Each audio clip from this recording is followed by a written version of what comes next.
खबरों का आगाज करते हैं। कलअदम BNA के कमांडर 70 साथियों समेत कौमी धारे में शामिल हो गए।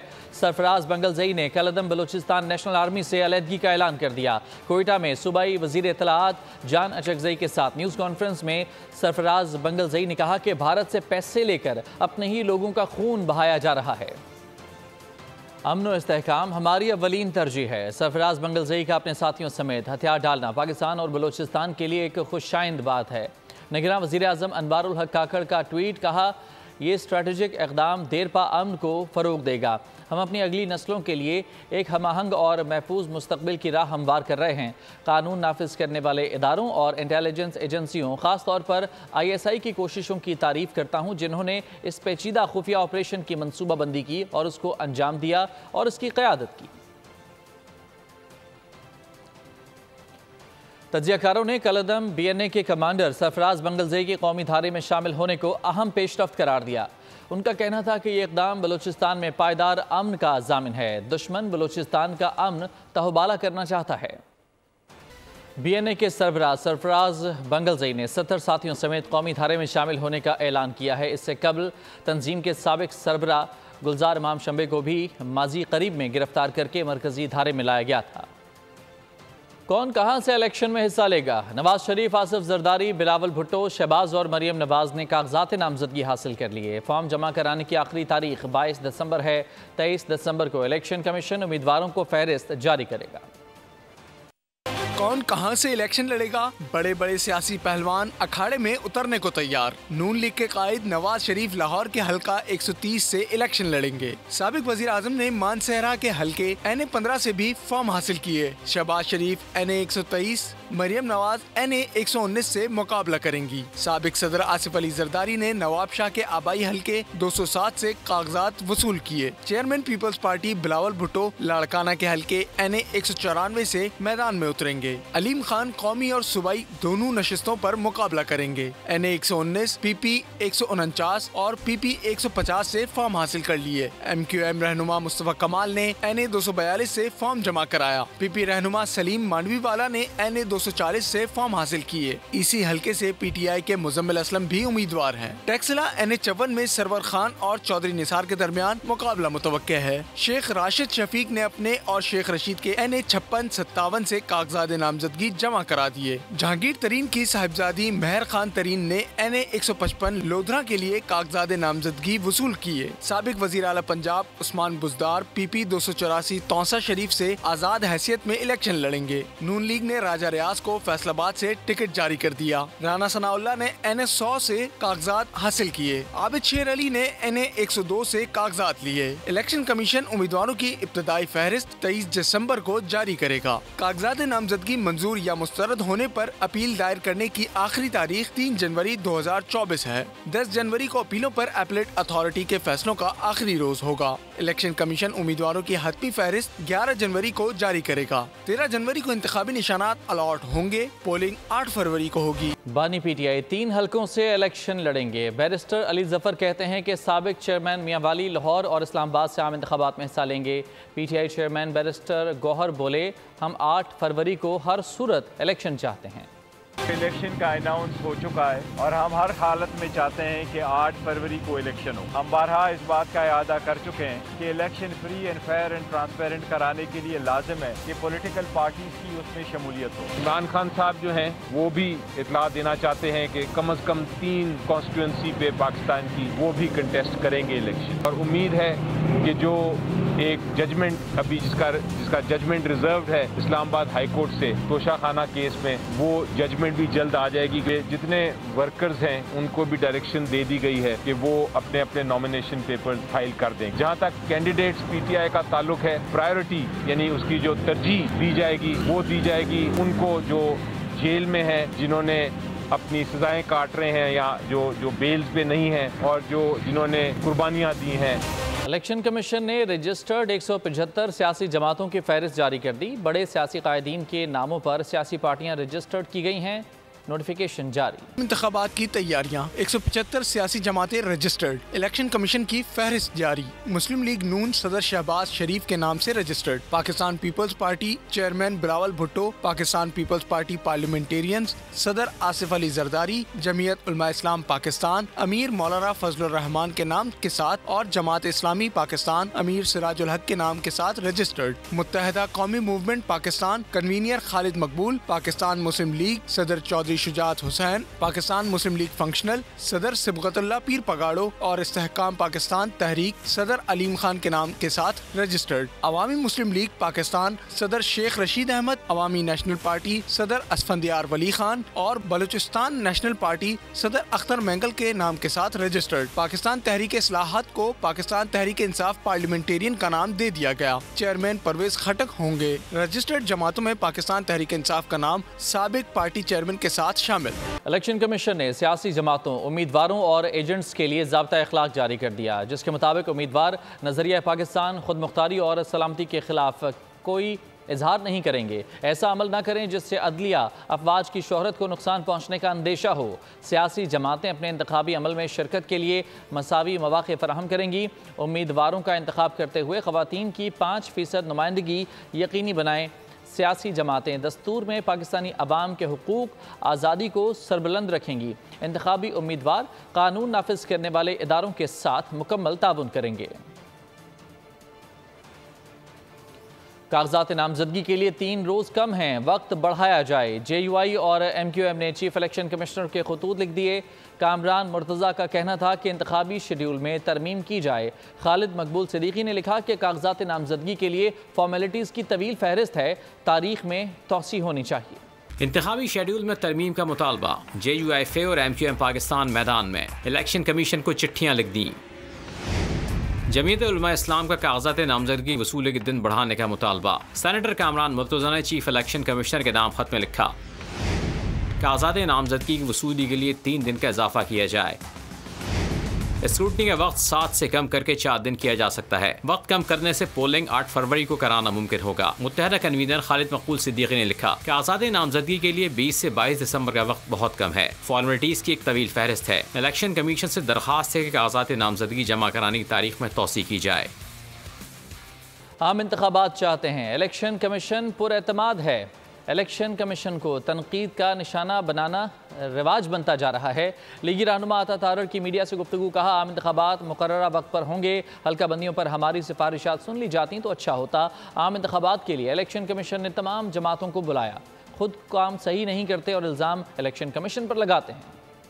कुछ हमारी गुजारिशात थी जो सुन ली जाती तो बेहतर होता, मगर इसका ये मतलब नहीं है कि हम इलेक्शन कमीशन पर एतराज उठा दें, चीफ इलेक्शन कमिश्नर पर अदम एतमाद का इजहार करें। देखिए, इलेक्शन कमीशन ने अपनी जिम्मेदारी निभाते हुए तमाम सियासी जमातों को मदऊ किया और बाकायदा रिटर्न हमारे से उन्होंने मांगा कि आप अपनी तजावीज रिटर्न फॉर्म में हमें दें ताकि इलेक्शन कमीशन पॉलिटिकल पार्टीज की तजावीज पर अमल करते हुए साफ शफाफ इलेक्शन को इंश्योर करे। बट ये इंतहाई गलत बात है कि इलेक्शन कमीशन की क्रेडिबिलिटी पे सवाल उठाना। तमाम पॉलिटिकल पार्टीज को वो बुलाते हैं, वो सुनते हैं और फैसला जिसके खिलाफ आना होता है वो मेरिट पे होता है, किसी कानून के तहत होता है, किसी ज़ाब्ते के तहत होता है। तो आपने इंट्रा पार्टी इलेक्शन सही तरीके से नहीं करवाए, अब आप अपना काम करते नहीं हैं और सारे गिले शिकवे जो है वो इलेक्शन कमीशन से हैं। तो हम ये समझते हैं कि एक तो इंतखाबात का इनकाद बर वक्त होना चाहिए और हम मुकम्मल एतमाद का इजहार करते हैं इलेक्शन कमीशन के इदारे पर भी, चीफ इलेक्शन कमिश्नर भी। तमाम सियासी जमातें ये एतमाद का इजहार कर चुकी और एक इज्जत एहतराम से इस मामले को आगे लेके चलना चाहते हैं।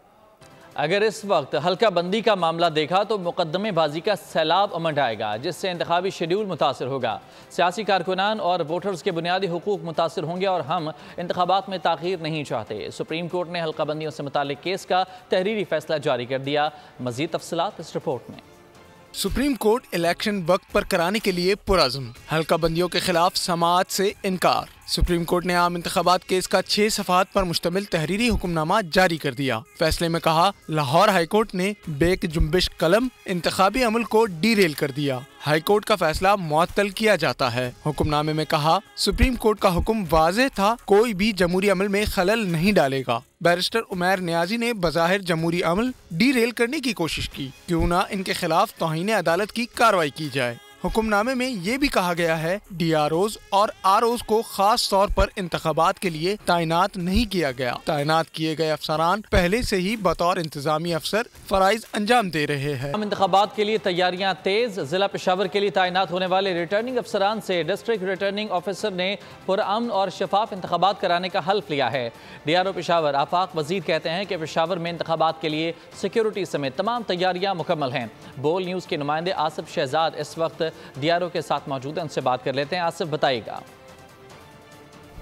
हाँ जी बिल्कुल, हम इंतखाबात के लिए इलेक्शन की तैयारियां जो हैं वो उरूज पर पहुंच चुकी हैं। तमाम ROs और DROs की ट्रेनिंग का अमल मुकम्मल हो चुका है। डिस्ट्रिक्ट पेशावर के लिए ROs की जो हलफ बर्दारी है वो भी हो चुकी है। हमारे पास डिस्ट्रिक्ट रिटर्निंग अफसर पेशावर मौजूद है, हम उनसे बात करेंगे कि वो क्या कहते हैं। हल्फ बर्दारी की तकरीब मुनक्किद हुई। एज अ डिस्ट्रिक्ट रिटर्निंग अफसर मैंने अपने तमाम 18 जो ROs हैं यहाँ पे पेशावर में जो अपने फ़राइज़ सर अंजाम दे रहे हैं उनसे हल्फ लिया और उनकी जो है इससे पहले ट्रेनिंग हो चुकी है। इलेक्शन के सारे लॉज़ और वो जो उन्होंने यहाँ पे आगे 54 दिन में करना है उसके मुतालिक हो चुकी है। तैयारी हमारी मुकम्मल है। 1278 हमारे पोलिंग स्टेशन है वो विज़िट हो चुके हैं, उसमें जो कमी बेशी है उसको दूर कर लिया गया है और इंशाल्लाह ये एक जमहूरी जो अमल है बेहतरीन तरीके से पाए इख्तिताम तक पहुँचाएँगे। जी बिल्कुल, ये जो जमहूरी अमल है पाए तकमील तक पहुँचाया जाएगा। इस तरह के आज जो है ROs की तमाम जो हलफ बर्दारी है वो भी हुई है, उनको जो हल्के हैं वो तफवीज़ कर दिए गए हैं और तमाम जो हिदायत जो हैं उनको दे दी गई हैं और जो इलेक्शन की तैयारियां हैं वो भरपूर तरीके से जारी हैं। जी आसिफ, बहुत शुक्रिया आपका तफसीलात के लिए। एक ऐसे शख्स को इख्तिदार में लाया गया जिसके अपने पल्ले कुछ नहीं था।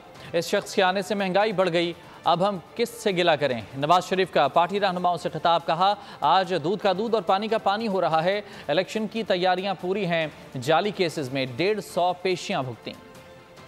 ऐसे शख्स को लाना था इक़्तिदार में जिसके पल्ले कुछ भी नहीं था, यानी हमें निकालना था, उसको लाना था, ये एजेंडा था और उसको ले आए और देखें उसने क्या मुल्क का भट्ठा बिठाया। ये महंगाई उसके आने के फौरन बाद शुरू हो गई, बिजली फौरन बाद महंगी हो गई, हर चीज जो है ना उसमें हर चीज लोगों की पहुंच से बाहर हो गई।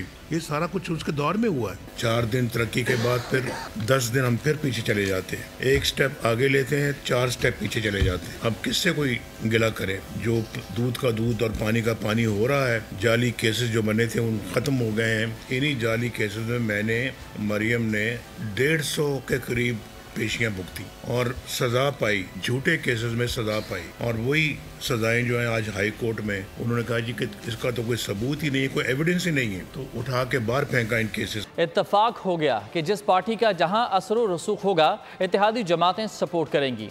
MQM पाकिस्तान के सीनियर डिप्टी कन्वीनर मुस्तफ़ा कमाल की मीडिया से गुफ्तगू। MQM मुनज़्ज़म और पहले से ज़्यादा मजबूत जमात है। कन्वीनर खालिद मकबूल के हाथ में सारे फैसले हैं। खालिद मकबूल जिसको जहाँ जहाँ से कहेंगे वो वहाँ से इलेक्शन लड़ेगा। हमारी नामों पे कोई डिस्कशन नहीं हुई है। एक कॉन्सेप्चुअली एक बात पे डिस्कशन है, वो ये कि जिसका जहां असर व रसूख है दूसरी पार्टियां वहां पर उनसे कॉम्पीट नहीं करेंगी बल्कि उनको कॉम्प्लीमेंट करेंगी। फैसले डेफिनेटली कन्वीनर हमारे जो हैं वो खालिद मकबूल साहब, उनके हाथ में सारे फैसले और जिसको वो जहाँ जहाँ के लिए कहते चले जा रहे हैं वहाँ पे लोग आपको जो है वो अपीयर होते हुए नजर आएंगे, फॉर्म भरते हुए नजर आएंगे। ज़बान खल्क को नकारा खुदा समझना चाहिए और ज़बान खल्क जो है वो हमारे साथ है। 22 की 22 जगहों पे हर जुबान बोलने वाले की जगह से वो जुबान बोलने वाला वो एथनिक ग्रुप का आदमी MQM के झंडे के नीचे अल्हम्दुलिल्लाह आ चुका है। तो हमने डेट बढ़ाने के लिए नहीं कहा है, हमने तो कहा है कि भाई चूंकि हमारे पास इतने कैंडिडेट हैं और इतने नए फेसेस भी पुराने फेसेस भी कि हमें जो है वो जाहिर सी बात है 2 दिन हमारे लिए कम है कि सब लोग जमा करा सकें। ये वरना जो ठंडी पार्टियां हैं तो वो तो फिर जो है वो आराम से 2 दिन में कर लेंगी। इंतखाबात 8 फरवरी को होंगे। जो भी हुकूमत आएगी वो आइन के तहत निज़ाम तब्दील कर सकती है। निगरान वज़ीर आज़म अनवारुल हक काकड़ की तलबा से गुफ्तगू, कहा पाकिस्तान में जमहूरियत और हुकूमत को कारकर्दगी की बुनियाद पर देखना होगा। रियासती इदारों पर हमला हर मुल्क में जुर्म है। कानून हाथ में लेने वालों को नताइज का सामना करना पड़ेगा। मुल्क में कोई भी लीडर मकबूल हो जाए इससे कोई मसला नहीं, मकबूलियत बेहतर डिलीवरी में तब्दील ना हो तो तबाहकुन साबित होती है। नाअहली की मुद्दत 5 साल या ताहयात। आइनी तशरीह के लिए सुप्रीम कोर्ट के अज़ख़ुद नोटिस पर बेंच तश्कील दे दिया गया। चीफ जस्टिस काजी फाइज़ ईसा की सरबराही में 7 रुकनी लार्जर बेंच 2 जनवरी को समाअत करेगा। आर्टिकल 62 1F के तहत नाअहल करार दिए गए सियासतदानों से पब्लिक नोटिस के जरिए जवाब तलब। ताहयात नाअहली की सजा काटने वाले सियासतदानों के लिए खुशखबरी। सजा की आईनी तशरीह के लिए अस्कुत नोटिस। समाअत के लिए 7 रुकनी बेंच तश्कील दे दिया। अरकान पार्लियामेंट आर्टिकल 62(1)(f) के तहत ताहयात नाअहल रह सकते हैं या नहीं, फैसला 2 जनवरी को होगा। चीफ जस्टिस काजी फाइज ईसा की सरबराही में लार्जर बेंच अस्कुत नोटिस की समाअत करेगा। ताहयात नाअहल करार दिए गए सियासतदानों से पब्लिक नोटिस के जरिए जवाब तलब। कहा वो तमाम सियासतदान जो ताहयात नाअहली की सजा के पेश नजर इंतखाबात नहीं लड़ सकते, अब सुप्रीम कोर्ट से रुजू कर सकते हैं। सुप्रीम कोर्ट ने इलेक्शन एक्ट की सेक्शन 232 और आर्टिकल 62(1)(f) में तजाद पर नोटिस किया था। इस्लामाबाद हाई कोर्ट ने Bushra Bibi audio leaks case में FIA और दीगर को दोबारा जवाब जमा कराने की हिदायत कर दी। PTA से भी आइंदा समाअत पर तफसीली रिपोर्ट तलब कर ली। लीक्स पर तमाशा बनाना चाहते हैं तो बना लें। अब विफाकी हुकूमत पर है कि वो कैसे चलाना चाहते हैं। हुकूमत ने नहीं बताया तो फिर नेशनल और इंटरनेशनल अदालती मुआविन मुकर्रर करेंगे। इस्लामाबाद हाई कोर्ट के Bushra Bibi audio leaks case में रिमार्क, FIA और दीगर को दोबारा जवाब जमा कराने की हिदायत कर दी। अदालती हुक्म पर अटॉर्नी जनरल मंसूर अवान ने वजीर आजम ऑफिस की रिपोर्ट पेश की। बताया कि हुकूमत ने किसी को ऑडियो टैप की इजाजत नहीं दी। जस्टिस बाबर सत्तार ने कहा कि ऑडियो लीक के सोर्स का पता नहीं लगा सकते, ये एक संजीदा मसला है, इसको हल करेंगे। वकील पैमरा ने बताया कि प्राइवेट ऑडियो लीक को टीवी चैनल्स नशर नहीं कर सकते। अदालत ने इस्तफसार किया कि पैमरा इस हवाले से क्या एक्शन ले रहा है। PTA से भी तफसीली रिपोर्ट तलब करते हुए समाअत मुलतवी कर दी। आर्मी चीफ ने कहा है कि पाकिस्तान ब्लॉक पॉलिटिक्स पर यकीन नहीं रखता, हम दोस्त ममालिक से मुतवाज़न ताल्लुकात चाहते हैं। जनरल अमरीकी दानिशवरों से मुलाकात में मसला कश्मीर को अक़वाम मुत्तहिदा की करारदादों के मुताबिक और गज़ा को 2 रियासती क़याम के ज़रिए हल करने पर जोर दिया। तज्ज़ियाकारों ने अमरीकी दौरे को पाकिस्तान के लिए सूदमंद करार दे दिया। पाकिस्तान स्टॉक एक्सचेंज में शदीद उतार चढ़ाव के बाद मार्केट 385 पॉइंट्स की कमी से 62,448 पर बंद हुई। दूसरी जानिब सोने की कीमत में इजाफा जबकि डॉलर की कीमत में उतार चढ़ाव रहा। कारोबारी हफ्ते के तीसरे रोज स्टॉक एक्सचेंज में जबरदस्त उतार चढ़ाव रहा। KSE 100 इंडेक्स 63 और 62,000 की सतह से नीचे आ गया। इख्तिताम पर मार्केट 385 पॉइंट्स की कमी से 62,448 पर बंद हुई। दिन भर 360 कंपनियों के शेयर्स में कारोबार हुआ। मार्केट की बुलंद तरीन सतह 63,261 जबकि कम तरीन सतह 61,082 रही। सोने की कीमत में इजाफे का सिलसिला जारी है। फी तोला सोना 900 रुपए महंगा होकर 2,18,500 रुपए का हो गया। 10 ग्राम सोना 771 रुपए इजाफे से 1,87,328 रुपए का हो गया। दूसरी तरफ इंटरबैंक में डॉलर 26 पैसे कमी से 282 रुपए 75 पैसे पर बंद हुआ। ओपन मार्केट में डॉलर 25 पैसे के इजाफे से 284 रुपए 50 पैसे पर पहुंच गया। सर्दियों का जोबन बालाई इलाकों में दर्जा हरारत नुक्ता इंजमात से नीचे गिर गया। कश्मीर, गिलगित बल्तिस्तान समेत बुलंद मकामात के नज़ारे हसीन तर हो गए। मगरबी हवाओं की एंट्री से महकमा मौसमियात ने बलाई और जुनूबी इलाकों में हल्की बारिश की पेशगोई कर दी। मैदानी इलाके धुंध और स्मोक की लपेट में। सर्दी ने टॉप गियर लगा दिया। मुल्क में ठंड का राज। बालाई इलाकों में दर्जा हरारत नुक्ता इंजमात से भी नीचे। कराची तक खैबर सर्द हवाओं के काफिले दौड़ने लगे। मगरबी सिस्टम और हवाओं ने जुम्मे और हफ्ते को बालाई और जुनूबी इलाकों में हल्की बारिश की नवीद सुना दी। पहाड़ों पर बर्फबारी, हर सू सफेदी छा गई। झीलें जम गईं। कश्मीर, गिलगित बल्तिस्तान समेत बुलंद मुकामात के नज़ारे हसीन तर हो गए। आजाद कश्मीर के पहाड़ों पर बर्फ ही बर्फ। वादी नीलम में यख बस्ता हवाएं। मरी, गलियात और गिरदो नवा का मौसम भी शदीद सर्द हो गया। सयाहों को एहतियात की हिदायत। बलूचिस्तान भी सख्त सर्दी की लपेट में। कलात का दर्जा हरारत -5 तक जा पहुंचा। कोयटा और ज़ियारत -3 सेंटीग्रेड। दूसरी जानिब स्कर्दू -8, स्तोर -6, वादी कालाम का दर्जा हरारत -5 रिकॉर्ड किया गया। मैदानी इलाकों में सुबह और रात को धुंध और स्मोक छाए रहने का इम्कान।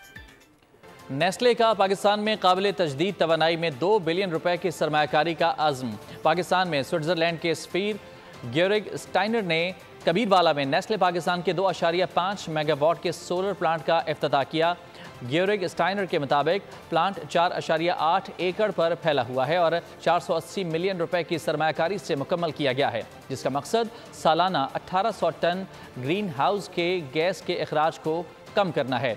नेस्ले पाकिस्तान की 2 बिलियन रुपए की सरमायाकारी में पाकिस्तान में दीगर प्लांट्स पर 2 बायोमास बॉयलर्स और इजाफी सोलर पावर प्लांट शामिल हैं।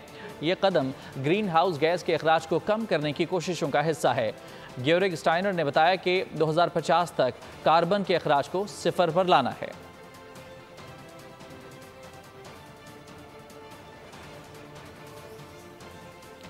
अल फुरकान वेलफेयर ऑर्गेनाइजेशन और AF स्कूल्स की जानिब से कराची के लेजेंड अरीना में फुटसाल मैच का इनेकाद किया गया, जिससे तलबा ने भरपूर शिरकत की। तफसीलात सना आरिफ की रिपोर्ट में।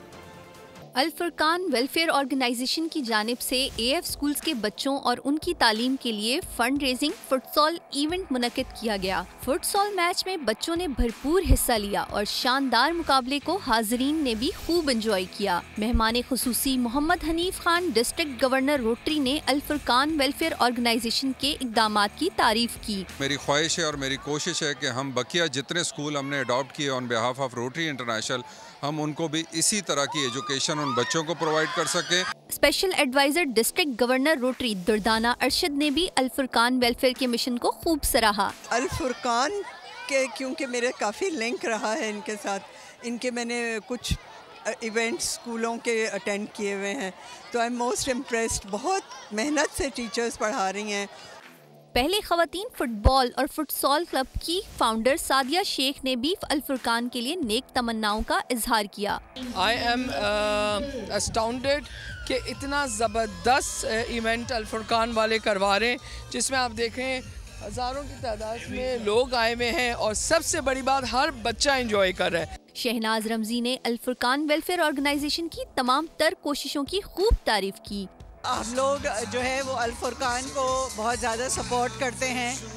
ये बहुत ज़बरदस्त काम कर रहे हैं, इनके 14 स्कूल्स हैं। अल फुरकान वेलफेयर ऑर्गेनाइजेशन गुज़श्ता 11 सालों से मेहनत कर रहा है ताकि तालीम तक हर बच्चे की रसाई मुमकिन हो सके। कैमरामैन साजिद कमाल के हमरा सना आरिफ, बोल न्यूज़, कराची। शाम के बजेंगे 7, होगी इनामात की बरसात, कहकहों की भरमार यानी एंजॉयमेंट लगातार। हर हफ्ता और इतवार मिलेंगे करोड़ों के प्राइजेस। खेलेगा पूरा पाकिस्तान, गेम शो ऐसे चलेगा। आ रहा है फिर से एक बार। वो कहते हैं ना, नेवर स्टॉप ड्रीमिंग। तो बस अब ब्रेक हुई खत्म। इस बार सब कुछ नया होगा। ना टिकटॉकर्स ना यूट्यूबर्स, सिर्फ और सिर्फ ऑडियंस, बाइक्स, गाड़ियां, सोने के सेट और लाखों के कैश इनामात, नए गेम्स और नए सेगमेंट्स के साथ। अगर खेला अपने जोर पर तो देखना लोग सेल्फी लेंगे दौड़कर। अब फिर से गेम शो ऐसे चलेगा। गेम शो ऐसे चलेगा, हफ्ता इतवार शाम 7 बजे। न्यूज़ बुलेटिन से फिलहाल इतना ही। एक ब्रेक के बाद हाजिर होंगे हेडलाइंस के साथ। किसी भी खबर की तफसील के लिए विजिट कीजिए bolnews.com। सब्सक्राइब करें और बेल दबाएं ताकि कोई खबर रह न जाए।